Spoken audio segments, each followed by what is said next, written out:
Cela fait donc 10 ans que sur le canton de Genève, avec les agriculteurs, nous mettons en place une technique qui s'appelle l'agriculture de conservation. Le terme conservation voulait dire conservation des sols, conservation du sol.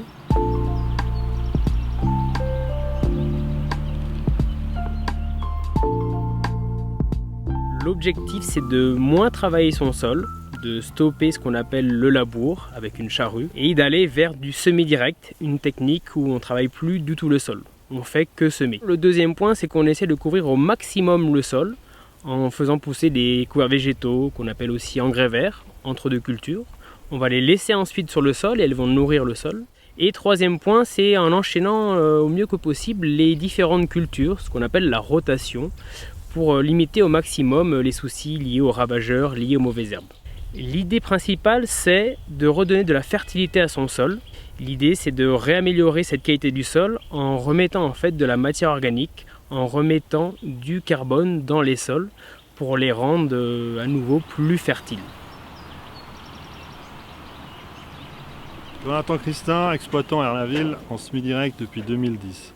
J'exploite un domaine de 50 hectares en semi-direct avec un semoir à dents, c'est ce qui est celui-là, ou un semoir à disque quand il y a des gros couverts. Bonjour, Christophe Bosson, agriculteur depuis 11 ans sans labour sous couvert vivant. Bonjour, je m'appelle Jean-Pierre Joussy, installé à Croix-de-Rezon, commune de Bardonnay. C'est une exploitation bio, elle fait 19 hectares. Je me suis tourné sur l'agriculture de conservation dès le début des années 2000, suite aux observations dans mon sol où il y avait moins de vers de terre, il y avait moins de vie et des pertes de matière organique importantes. Et la réflexion était de dire comment on fait pour remonter tout ça, pour ramener de la vie, pour ramener une cohérence dans mes sols. Les avantages, c'est qu'on a moins de travail du sol. Et on passe un peu moins de temps dans nos champs pour préparer pour la culture suivante parce qu'on fait que de semer. On retrouve de la faune sauvage, les chevreuils, les lièvres quand on vient semer au mois d'octobre. Et puis tous les insectes qui peuvent venir polliniser. C'est sympa. Au mois de septembre, il y a des jolis champs plein de fleurs et tout ça, donc ça c'est cool. Ce qui se passe derrière moi, c'est un arbre de 200 ans qui vient de s'effondrer. Donc le 15 août, il y a eu une tornade, une mini-tornade ici, assez violente.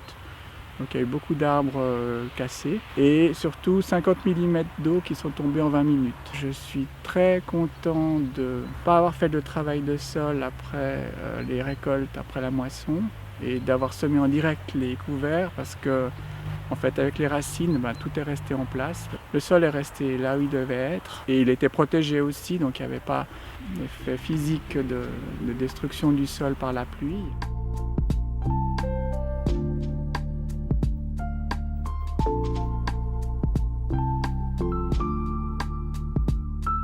On est en train de travailler, développer avec AgriGenève, Nicolas Courtois, des plantes compagnes, que ce soit avec des trèfles dans les colzas ou d'autres dans les blés, qui nous permettraient de limiter encore plus l'impact herbicide et d'améliorer les structures de nos sols et la biodiversité.